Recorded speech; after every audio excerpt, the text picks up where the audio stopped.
ओम नमः शिवाय। राधे राधे। मैं गुरुदेव सी के सारस्वत। आज के इस वीडियो में मैं चंद्रमा के प्रभावों की बात करूंगा और उसके साथ साथ मैं आपको बताऊंगा कि वो कौन से लोग होते हैं जिनकी किस्मत विवाह के बाद चमकती हुई नजर आती है, या फिर वो कौन से लोग होते हैं जो कि शादी विवाह के बाद खुद को भाग्यशाली बोलते हुए नजर आते हैं।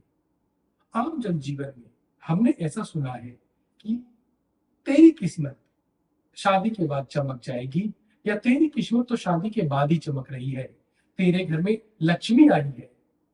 तो वो कौन से लोग होते हैं जिनकी किस्मत शादी के बाद चमकती है, चाहे वो लड़की है या लड़का है।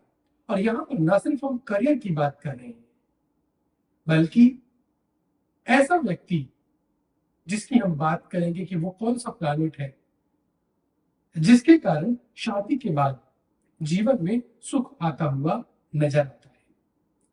उससे पहले हम आज चंद्रमा के 12 भावों में किस तरीके के प्रभाव पड़ते हैं उसके बारे में भी चर्चा करेंगे। Today in this video we are talking about the moon situations, moon positions in 12 houses. कैसे कैसे स्वभाव नजर आते हैं, मून कहाँ कहाँ होता है तो व्यक्ति का कैसा कैसा स्वभाव होता है। तो सबसे पहले यदि हम लग्न की बात करें, जो कि कुंडली का नंबर 1 हाउस होता है, उसमें यदि चंद्रमा शुभ होकर बैठा है, अच्छी स्थिति में है, डिग्री में बल है और शुभ स्थिति में है, तो व्यक्ति बहुत भाग्यशाली होता है। स्वभाव व्यक्ति का सरल होता है, बलशाली वो व्यक्ति होता है। स्वभाव में उसको बहुत अधिक बेईमानी करना नहीं आती, या वो व्यक्ति एक सुलझा हुआ पॉलिटिक्स में जाता हुआ नजर, एक सुलझा हुआ पॉलिटिशियन नजर आएगा। उसको धोखेबाजी, दगाबाजी ये नहीं आती, लेकिन हाँ बलशाली बहुत होता है, उसके अंदर बल जरूर होता है। चंद्रमा ज्योतिषीय गणना में, इन एस्ट्रोलॉजी फील्ड, सबसे तेज गति से चलने वाला एक प्लैनेट बताया है, जो कि हर 2 से ढाई दिन में या कई बार सवा दिन में अपनी कंडीशन बदलता हुआ नजर आता है। इस वजह से चंद्रमा का प्रभाव व्यक्ति के ऊपर, या बोले सृष्टि के ऊपर, बहुत अधिक पड़ता हुआ नजर आता है। चंद्रमा पीड़ित है, यदि लग्न में भी चंद्रमा बैठा है और वह पीड़ित है, तो व्यक्ति बीमार, कफ, नेत्र, खांसी, जुकाम जैसी चीजों से, या फिर लंबा एक नजला व्यक्ति को होता हुआ नजर आता है।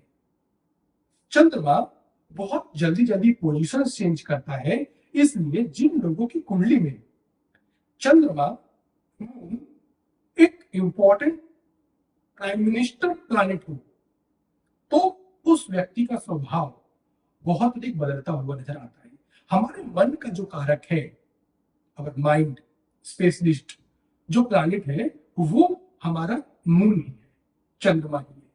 इसलिए चंद्रमा को इग्नोर करने की गलती कभी मत कीजिए। कई बार हम इसको बहुत छोटा सरल समझकर इसको इग्नोर करने की गलती करते हैं, किंतु ऐसा नहीं करना चाहिए। चंद्रमा के कारण ही आपके बच्चे की पढ़ाई भी निर्धारित होगी, चंद्रमा के कारण ही आपके बच्चे का मन निर्धारित होगा। कई बार स्थिति कुंडली में ऐसी भी बनती है कि चंद्रमा के कारण ही व्यक्ति के अंदर आत्महत्या के विचार भी आने लगते हैं। और ये कब होता है, आप अगर नोट करें तो आप देखिए, ऐसा व्यक्ति जो मरने की बात बहुत अधिक करता है, वो अमावस्या पे जब मून बहुत कम होता है, होता नहीं है, इस तरीके की नेगेटिविटी वाली बात ज्यादा करेगा।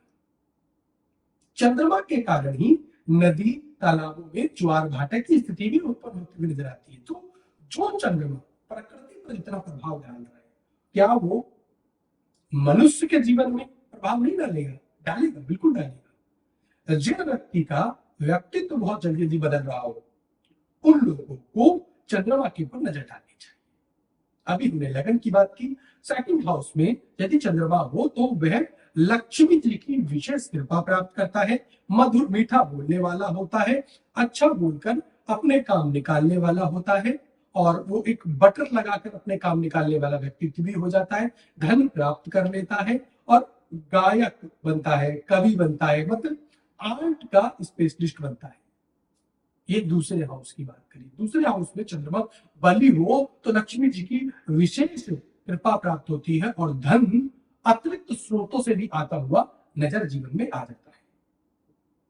थर्ड हाउस में चंद्रमा होना, वो व्यक्ति पराक्रमी होगा, बलशाली होगा, अच्छा हृदय होगा, चंचल हो सकता है लेकिन साफ सुथरे दिल वाला होगा, सुंदर बहुत अधिक होगा और आकर्षण की विशेष शक्ति उसमें होती है। वो सामने वाले व्यक्ति को विशेष रूप से आकर्षित करता हुआ नजर आ सकता है। थर्ड हाउस का ही चंद्रमा जो होता है यदि शुभ है, बली है, तो व्यक्ति भाग्यशाली साबित होता है। इसके बारे में लास्ट में हम कुछ चर्चा करेंगे। फोर्थ हाउस का जो चंद्रमा होता है, फोर्थ हाउस का चंद्रमा व्यक्ति को मिलनसार बना देता है, घूमने फिरने वाला बना देता है, सदाचारी, साधु संतों की बात मानने वाला, साधु संतों की सेवा करने वाला व्यक्ति हो जाता है और ऐसा व्यक्ति ईश्वरीय कृपा भी प्राप्त कर लेता है। ये हमने बताया फोर्थ हाउस का चंद्रमा ऐसा अच्छा होता है कि हाँ, समस्या क्या आती है कि घर वाले भी उसको ऐसा बोल सकते हैं कि तू घर पर टिकता क्यों नहीं है, उसके पैर नहीं दुखते हैं, उदार होता है, शांत होता है, लेकिन घुमक्कड़ी इस व्यक्ति के अंदर हो सकती है। फिफ्थ हाउस वाला चंद्रमा, अब फिफ्थ हाउस में चंद्रमा हो, बली हो, अच्छा है, नीच नहीं है, अच्छी राशि के साथ बैठा है, दृष्टि भी अच्छी पड़ रही है, तो व्यक्ति बुद्धिमान होगा, धैर्यवान होगा, शौकीन होगा, खाने पीने का, घड़ियों का, परफ्यूम इत्यादि का भी हो सकता है, लोकप्रिय रहेगा अपने ग्रुप में, अपने समाज में, अपने राज्य में और धनवान भी होगा। फिफ्थ हाउस का चंद्रमा माता पिता से भी मदद और खासकर अपने घर से मदद दिलवा देता है, भाई बहन उसका काम सेट करवा देते हैं, भाई बहनों का भी प्रिय होता हुआ नजर वो आ जाता है।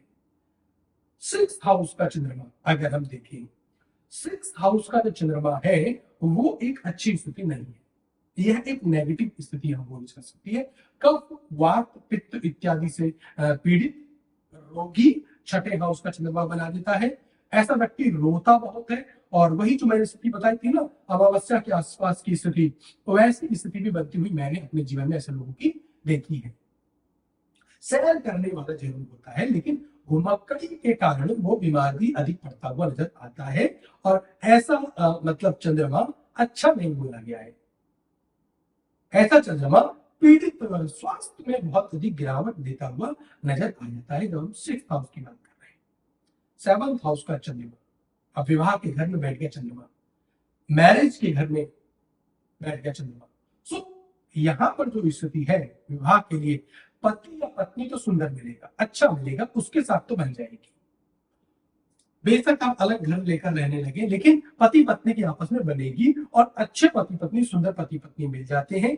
धैर्यवान यदि ऐसा व्यक्ति हो तो अच्छा होता है, यदि धैर्यवान नहीं है तो मुश्किलें आती हुई नजर आती है। वकील बनता हुआ ऐसा व्यक्ति नजर आ जाता है, व्यापार करता हुआ नजर आता है। ईर्ष्यालु एक होता है और ईर्ष्यालु के साथ मैंने ये भी देखा है कि सेवंथ हाउस का चंद्रमा शक करने वाला भी कई बार जातक को बना देता है पार्टनर के ऊपर, लेकिन फिर बाद में बात बिगड़ने से पहले ही वो सुधार भी लेता है, ये भी होता है क्योंकि उसको पार्टनर की बहुत अधिक आवश्यकता होती है सेवंथ हाउस के चंद्रमा की। एट्थ हाउस का जो चंद्रमा है वो भी एक बार एक नेगेटिव हाउस में चंद्रमा आ जाता है, यहाँ पर भी व्यक्ति को ये बीमार बना देता है, पैसा बहुत अधिक कई बार खर्च होता हुआ नजर आता है, दुखी हो जाता है, ओवर कॉन्फिडेंस एक समस्या यहाँ पर आती हुई नजर आती है और वो ओवर कॉन्फिडेंस व्यक्ति को परेशान बहुत अधिक करता है, ये निश्चित रूप से है। एट्थ हाउस के चंद्रमा की बात कर रहे हैं, लेकिन अच्छी बात यह है कि ऐसा चंद्रमा जिसकी कुंडली में आठवें भाव में चंद्रमा बैठा है और चंद्रमा यदि अच्छा है, बलशाली है, शुभ है, तो वह दूसरों की मदद बहुत अधिक करता है, दूसरों की मदद करता हुआ नजर आता है, ये एक अच्छी बात है एट्थ हाउस के चंद्रमा में। नाइन्थ हाउस के चंद्रमा को हम देखें तो अच्छी जगह बैठा हुआ है, जमीन जायदाद बढ़ती हुई नजर आती है, कारक है ये भाग्य का, तो यहाँ पर संपत्ति धर्मात्मा होता है, मदद करता हुआ नजर आता है, साहसी होता है, जमीन जायदाद अच्छी मिलती हुई नजर आती है, धन इत्यादि से भी सुखी होता हुआ व्यक्ति नजर आता है। 10th हाउस का चंद्रमा कार्य कुशल बनाता है, दयालु बनाता है, निर्मल बुद्धि बनाता है और व्यक्ति व्यापारी होता है, बुद्धिमान होता है। ये गुण 10th हाउस के चंद्रमा में होते हैं और बल के दम पर वह मुश्किल से मुश्किल अपने ओवर कार्य से निर्धारित चीजों को अपने अनुकूल बना लेता है, मतलब घबराता नहीं है। वो कठिन से कठिन परिस्थितियों में भी अपने मन और दिमाग और बुद्धि से काम लेकर उस परेशानी को सॉल्व करते हुए नजर आता है। बस यहाँ स्थिति वही है, शुभ होना चाहिए और किन ग्रहों के किन राशि के साथ बैठा है ये जरूर यहाँ पर अध्ययन करना होगा। 11th हाउस का चंद्रमा 11वें भाव का चंद्रमा चंचल व्यक्ति को चंचल बना देता है। व्यक्ति का बचपन बहुत अधिक चंचल, दूसरों को हंसाने वाला ऐसा होता हुआ देखा गया। अपनी क्लास इत्यादि समूह में चर्चा में रहने वाला बना देता है, बुद्धिमान होता है, कला प्रेमी होता है और जो सफलता है वो थोड़ी सी संघर्ष के बाद मिलती हुई नजर आती है। लेकिन यहाँ सबसे बड़ी क्वालिटी की जो बात है ना, 11th हाउस का चंद्रमा यदि आपका है तो आपका कम्युनिकेशन बहुत अधिक स्ट्रॉन्ग होगा। कम्युनिकेशन के दम पर आप बड़े से बड़ी चीजों को प्राप्त करते हुए नजर आएंगे। 11th हाउस के चंद्रमा की ये एक क्वालिटी है। 10th हाउस का चंद्रमा फिर एक नेगेटिव हाउस में, यहाँ पर नेत्र खराब, क्रोधी, खर्चीला और उसकी चीजें बिकती हुई नजर आ जाती है और उसके ऊपर कर्जा चढ़ता हुआ नजर आ जाता है, पैसा टिकता नहीं है ऐसे व्यक्ति पर ये स्थिति दिखती है। तो 12 घरों में हमने बताया आपको, जहां पर 6, 8 और 12 को छोड़ दें तो बाकी जगहों पर यदि चंद्रमा बैठे हुए हैं और अच्छे स्थिति में है तो वो आपको लाभ भी दे रहे हैं। चंद्रमा एक अच्छे प्लैनेट है, बेशक इनके पास अपनी रोशनी नहीं है लेकिन यह भी दम रखते हैं व्यक्ति को चमकाने की, खासकर 2nd और 9th हाउस में हमने देखा है। अब हमने जो एक क्वेश्चन उठाया था, किन लोगों की किस्मत विवाह के बाद चमकती है, लड़का हो या लड़की। तो इसमें अब आप इतना तो समझ गए होंगे कि चंद्रमा का विशेष योगदान होगा। एक 7th हाउस की हमने बात की, वहां पर यदि चंद्रमा अच्छे हैं तो, और उससे भी बड़ी चीज, अगर आपके 3rd हाउस में चंद्रमा है, अच्छी स्थिति में है, दृष्टि देख लीजिए, डिग्री देख लीजिए, राशि देख लीजिए और उसके प्रभाव देख लीजिए और सब कुछ मिलाकर यदि सब कुछ अच्छा है तो ऐसा व्यक्ति, इसकी किस्मत व्यवहार के बाद चमकती हुई नजर आती है।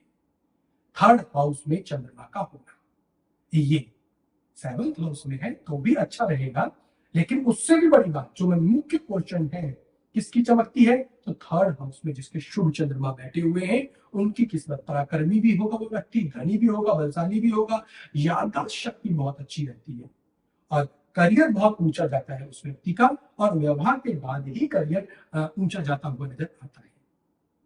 तो हमने आपको बताया, आप अपनी कुंडली में देखें, यदि चंद्रमा आपकी कुंडली में खराब है तो ये एक अच्छी बात नहीं है, इसका उपचार समय रहते कराएंगे। और चंद्रमा एक बहुत इंपॉर्टेंट प्लैनेट है, ये जरूर याद रखिए। ये बहुत तेजी से आगे बढ़ता है, इसलिए आपके बच्चों को, आपके पति, आपकी पत्नी सभी को प्रभावित करता हुआ नजर आता है। खासकर बीमारियों में जरूर देखिएगा कि अगर 6, 8, 12 में है तो उपचार कराइए तंत्र से, मंत्र से, जैसे आपको चंद्रमा का उपचार कराना है उसका उपचार कराइए। आगे भी मैं गुरुदेव सी के सारस्वत आपके लिए ऐसी रोचक जानकारी लेकर आता हूँ। हमारा वीडियो शेयर करना बिल्कुल ना भूले। आयुर्वेद, योग, ज्योतिष और स्पिरिचुअलिटी, धर्म से जुड़ी हुई जानकारी आपको चैनल पर मैं चंद्र सारस्वत गुरुदेव प्रोवाइड कराता रहूंगा। मुझसे बात करने के लिए आप एस्ट्रो ओनली के प्लेटफॉर्म पर जाएं, वहां पर संपर्क कर सकते हैं। स्क्रीन के ऊपर भी आपको एक नंबर दिख रहा होगा व्हाट्सएप का, वहां से भी अपॉइंटमेंट बुक कर सकते हैं। मैं इसी के साथ आपसे विदा लेता हूं। ओम नमः शिवाय, ओम शम शनि शिवाय, नमस्कार।